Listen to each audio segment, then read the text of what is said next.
Naniniwala ka ba na pwedeng mabigo ang isang tao ng paulit-ulit ng ilang beses? Nangyari sa akin yun. Ice cream cafe, fast food sa night market, general trading, real estate, investments, lahat di umubra. Nangyari sa akin yun noong 2024 at siguro isa yun sa pinakamababang parte ng buhay ko. Investments, negosyo, lahat hindi talaga gumana. Wala akong trabaho, wala akong kita. Akala ko tapos na, wala na. Pero nandito pa rin ako. Nagsasalita sa harap ng kamera. Bumabangon muli, nag-umpisa muli. At ikukwento ko sa inyo kung paano. At bigyan kayo ng dahilan para hindi rin sumuko. Kamusta? Ako pala si Moonshots. Isang OFW, accountant, real estate investor, nag-umpisang magnegosyo, at ngayon, naging isang content creator. Ang channel na to, ang Moonshots, hindi siya isang success story. Hindi pa. Ang channel na to ay isang kwento ng Pilipino na hindi sumusuko, nag-uumpisa sa wala at patuloy na lumalaban. Kung ikaw ay OFW, negosyante, o isang Pilipino na puno ng pangarap pero takot, para sa'yo ang channel na to. Mag-subscribe ka na ngayon at i-on ang notification dahil makikita mo kung saan naabot ang kwentong to. God bless. Alam niyo, nung bata pa ako, negosyo na talaga ang pangarap ko. Hindi artista, hindi rin sundalo, kundi negosyo. Grade 2 pa lang, nagtitinda na ako ng chichirya, candy, at crackers sa school. Hindi rin naman kasi sagana ang buhay dati. Kaya bata pa, naghahanap ng ibang paraan para kumita. Pero pagdating ng high school, doon ko nakita, nag-fail yung negosyo ng tatay ko. Sobrang hirap. Doon ko nakita kung paano mawala ang lahat sa isang tao. Ang mas masakit pa, mahal ko sa buhay. Doon ko rin natutunan na ang buhay hindi talaga garantisado na meron ka at maging masaya. Kailangan mong lumaban para sa sarili mo, sa pamilya mo, sa mga pangarap mo. Nung college, working student ako at scholar. Nag-aral muna ako ng 2 years, IT. At pagkatapos noon, may kakayahan na akong magtrabaho sa opisina. Nag-working student ako, kumuha ako ng kursong accountancy. Nung time na yun, napakahirap. Yung inaantok ka pagpasok mo, hindi ka makatulog kasi kailangan mo mag-aral. At kailangan ko pang mag-sideline para pang extra kasi mahal ang matrikula. Nagbibenta ako ng uling, load, Avon, Jansport, networking, lahat na pinasok ko para lang magkaroon ng extra. Hindi mahirap ang college, hindi rin mahirap mag-aral. Alam mo kung ano yung mahirap? Ang buhay. Yun yung totoong mahirap. Pero makatapos ng college, yun yung sinasabi kong hindi mahirap dahil alam ko, yun yung makakatulong sa akin para mabago ang kinabukasan ko. After college, nagkaroon naman ako ng chance na makapasok agad sa trabaho. At pagkatapos ng 2 taon, thank you Lord, nagkaroon ako ng chance ulit para makapasok sa negosyo. Pumasok ako sa partnership at yun yung unang pagkabigo ko. Doon ko nang naranasan at napaisip ako na hindi talaga sapat ang sipag kung mali ang setup.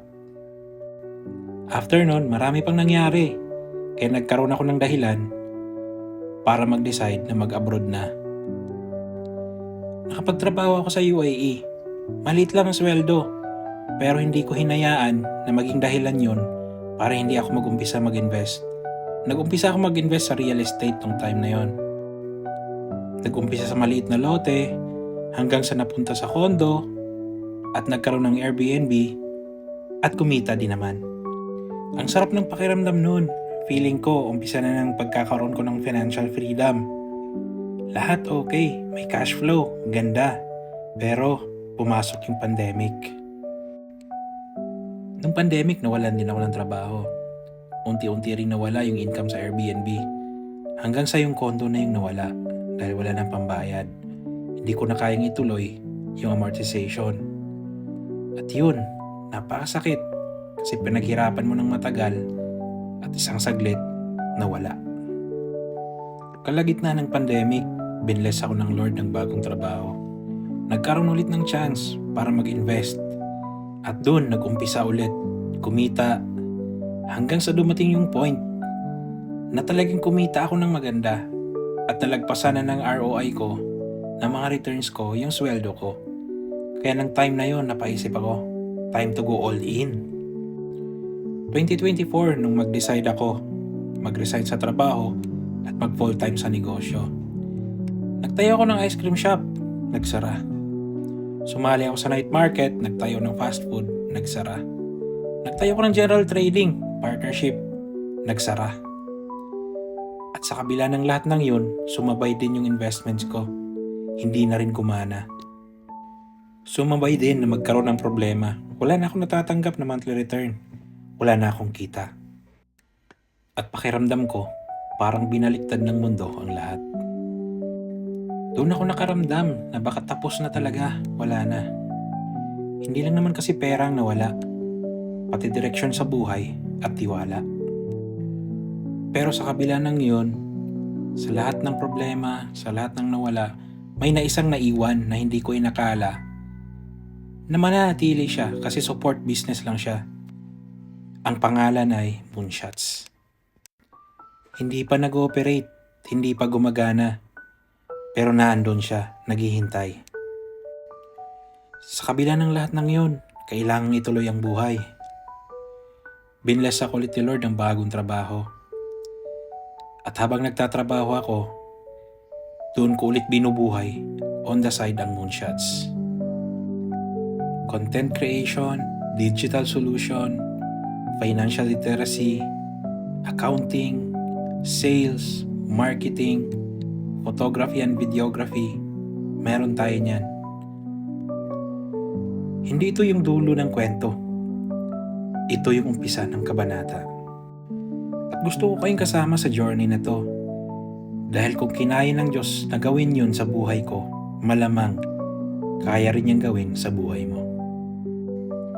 Kung naramdaman mo yung kwento ko, yung pagkahulog, yung pagkabigo, yung sakit, yung feeling na baka tapos na ang lahat, i-comment mo naman sa baba kung ano yung kwento mo. Gusto ko ring marinig. Dahil ang channel na to ay hindi lang naman sa akin. Ito ay para sa lahat ng Pilipino na pilit lumalaban at ayaw sumuko. At kung may mga kaibigan ka o mga kamag-anak nakakaranas ng ganitong sitwasyon, i-share mo naman ang kwento na to. Baka ito na ang dahilan para lumakas ang loob nila at hindi rin sumuko. Ang kwento na to hindi perpekto, hindi pa tapos, pero totoo. Sa susunod na video, ibabahagi ko sa inyo ang mga natutunan ko sa bawat hirap, sa bawat laban, at sa bawat pagkabigo na naranasan ko. Huwag mong palagpasin yun. Mag-subscribe ka naman at i-on ang notification bell. At salamat sa pakikinig ng kwento ko. Ikaw naman, mag-comment ka naman sa baba. Pag-usapan natin kung ano ang nararanasan mo. God bless.